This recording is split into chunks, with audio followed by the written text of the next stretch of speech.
নমস্কার বন্ধুরা, আজ পয়লা ফেব্রুয়ারি সংসদে বাজেট পেশ করলেন অর্থমন্ত্রী নির্মলা সীতারামন। 2025-এর এই ইউনিয়ন বাজেট বা পূর্ণাঙ্গ বাজেটে কৃষকদের অনেক প্রত্যাশা ছিল।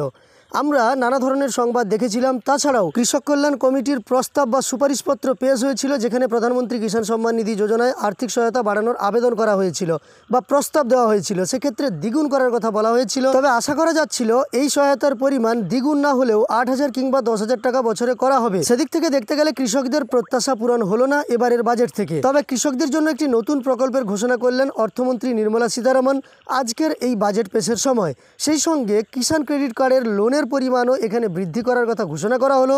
তাছাড়াও আরও কোন কোন ঘোষণা করা হলো তা আজকের ভিডিওর মাধ্যমে আমরা সম্পূর্ণ দেখব। তবে এটুকু প্রথমেই জানিয়ে রাখি, প্রধানমন্ত্রী কিষাণ সম্মান নিধি যোজনায় যা আমরা আশা করেছিলাম যে আর্থিক সহযোগিতার পরিমাণ বা সহায়তার পরিমাণ এবার বাড়তে চলেছে, অর্থাৎ বছরে 6,000 টাকার পরিবর্তে 8 থেকে 12,000 টাকা পর্যন্ত আর্থিক সহায়তা করা হতে পারে, এই ধরনের তথ্য আমরা পাচ্ছিলাম। সেই মতো কৃষকদের সঙ্গে বৈঠকও হয়েছিল অর্থমন্ত্রী নির্মলা সীতারামনের, এবং কৃষি দপ্তরও অর্থ দপ্তরের সঙ্গে এ নিয়ে কথাবার্তা চালিয়েছিল। তবে সেই প্রত্যাশা মোটেও পূরণ হলো না এবারের বাজেট থেকে। এখন চলুন এবারের বাজেটে অর্থমন্ত্রী নির্মলা সীতারামন কৃষকদের জন্য কোন কোন সুবিধার কথা ঘোষণা করলেন, কোন নতুন প্রকল্পের কথা ঘোষণা করলেন, কিষাণ ক্রেডিট কার্ড সম্পর্কিত কী তথ্যের কথা ঘোষণা করলেন, সেই সম্পর্কিত সমস্ত কিছু আমরা এই ভিডিওর মাধ্যমে দেখে নেব।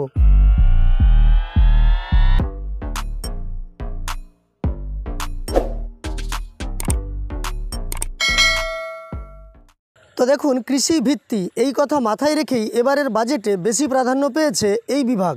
কৃষকদের জন্য সুযোগ সুবিধা এনেছে কেন্দ্র।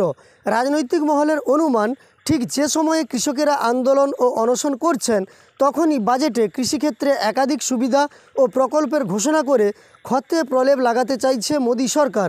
আজ শনিবার বাজেট পেশের শুরুটাই কৃষি সংক্রান্ত বিষয় নিয়ে করেন অর্থমন্ত্রী নির্মলা সীতারামন।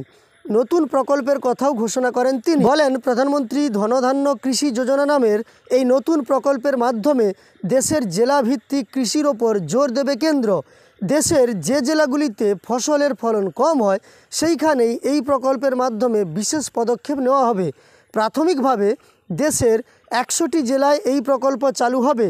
তবে এই প্রকল্পে কেন্দ্র কিন্তু একা নয়, বরং রাজ্যগুলির সঙ্গে অংশীদারিত্বের মাধ্যমেই কাজ করতে হবে।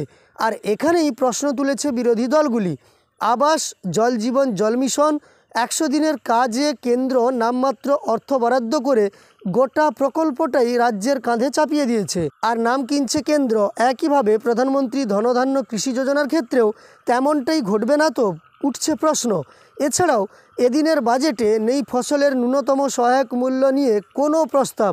এটারও কিন্তু আবেদন জানিয়েছিল কৃষি বিভাগের যারা কর্মকর্তা ছিলেন বা কৃষক কল্যাণ সমিতির যারা সদস্য ছিলেন, তারা কিন্তু জানিয়েছিলেন যে কৃষকদের ফসলের ন্যূনতম সহায়ক মূল্য বৃদ্ধি করতে হবে। সেটাও কিন্তু ঘোষণা হয়নি এবারের বাজেট থেকে। তাহলে কিভাবে কৃষক দরদি হচ্ছেন মোদী সরকার, প্রশ্ন তুলছে বিরোধীরা। এই প্রতিবেদনে আরও জানানো হয়েছে, তবে প্রধানমন্ত্রী ধনধান্য কৃষি যোজনা প্রকল্পের মাধ্যমে দেশে প্রায় 1,75,00,000 কৃষক উপকৃত হবেন বলেই দাবি করছেন অর্থমন্ত্রী। একই সঙ্গে এদিন তিনি বাজেটে ঘোষণা করেছেন কিষাণ ক্রেডিট কার্ডের মাধ্যমে কৃষকদের লোন দেওয়ার পরিমাণ 3 থেকে বাড়িয়ে 5 লক্ষ টাকা করা হচ্ছে। এখনও পর্যন্ত কিন্তু সর্বোচ্চ কিষাণ ক্রেডিট কার্ডের মাধ্যমে 3 লক্ষ টাকা লোন নেওয়া যেত, এবার তা বাড়িয়ে 5 লক্ষ টাকা করা হচ্ছে। ফসল মজুদের জন্য পঞ্চায়েত ও ব্লক স্তরে গুদাম ঘর গড়ে তোলার প্রস্তাবও দিয়েছেন কেন্দ্রীয় অর্থমন্ত্রী। এর পাশাপাশি দেশে তুলোর উৎপাদন বাড়াতে আগামী 5 বছরের জন্য বিশেষ মিশনের কথা ঘোষণা করেছেন নির্মলা। ভোজ্য তেলের উৎপাদন বৃদ্ধিতে জোর দেওয়া থেকে শুরু করে দেশের তৈলবীজ চাষে বিশেষ নজর দেওয়ার কথাও বলেছেন তিনি। অর্থমন্ত্রী আরও বলেছেন, আগামী 6 বছরের মধ্যে দেশ ডাল জাতীয় শস্য চাষে আত্মনির্ভর হয়ে উঠবে। মাছ উৎপাদন বাড়ানোর কথাও বাজেটে উল্লেখ করেছেন তিনি। এছাড়া আন্দামান নিকোবর ও লাক্ষাদ্বীপে মৎস্য চাষের বিশেষ পরিকাঠামো গড়ে তোলার কথাও বলা হয়েছে বা তিনি বলেছেন। তবে বাজেটে কৃষিক্ষেত্রেও বিহারের জন্য আলাদা কিছু ঘোষণা করেছেন অর্থমন্ত্রী। তিনি জানিয়েছেন, বিহারের মাখনা বোর্ড গড়ে তোলা হবে। মূলত মাখনা চাষে জোর দিতেই এই সিদ্ধান্ত কেন্দ্রীয় সরকারের, জানিয়েছেন অর্থমন্ত্রী। তবে এটাও যে বিহারের ভোটকে মাথায় রেখেই, সে বিষয়ে কোনো দ্বিমত নেই রাজনৈতিক মহলে।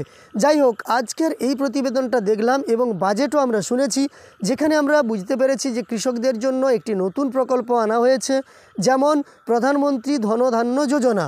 তাছাড়াও বিভিন্ন প্রস্তাব দেওয়া হয়েছে কৃষিক্ষেত্রে সেচ ব্যবস্থার ক্ষেত্রে ফসলের আধুনিকীকরণ করার জন্য। তাছাড়াও কিষাণ ক্রেডিট কার্ডের লোনের ক্ষেত্রে ঊর্ধ্বসীমা বাড়ানো হয়েছে, তবে পিএম কিষাণ সম্মান নিধি যোজনায় আর্থিক সহায়তা বাড়ানোর কোনো ঘোষণা হয়নি। যাই হোক, আজকের ভিডিওর মাধ্যমে আজকের বাজেটে কৃষকদের জন্য কি করা হলো সেই সংক্রান্ত তথ্য দিয়ে সহযোগিতা করার চেষ্টা করলাম। ইনফরমেশনটি আপনার যদি উপকার এসে থাকে একটি লাইক করে আমাদের উৎসাহিত করার সঙ্গে সঙ্গে এই ধরনের তথ্য আরও পাওয়ার জন্য এই চ্যানেলটিকে সাবস্ক্রাইব করে পাশে থাকা নোটিফিকেশান বেল আইকনটাও অল করে রাখবেন। ভিডিওটি শেষ পর্যন্ত দেখার জন্য অসংখ্য ধন্যবাদ।